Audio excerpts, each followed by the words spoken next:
রাসূলুল্লাহ আপনাকে ভালোবাসি, ইয়া হাবিবুল্লাহ আপনাকে ভালোবাসি, ইয়া রাসূলুল্লাহ আপনাকে মহব্বত করি।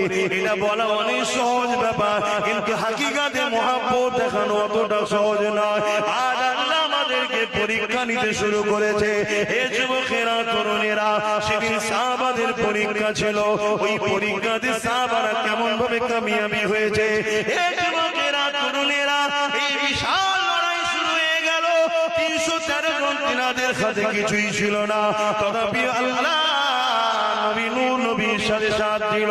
আল্লাহ পাক ফেরেশতা পাঠিয়ে এই 313 জন অল্প সংখ্যক হাত খালিওয়ালা লোকগুলোকে অস্ত্রধারী জালিমদের কাছে আমার আল্লাহ পাক কামিয়াবি দিয়ে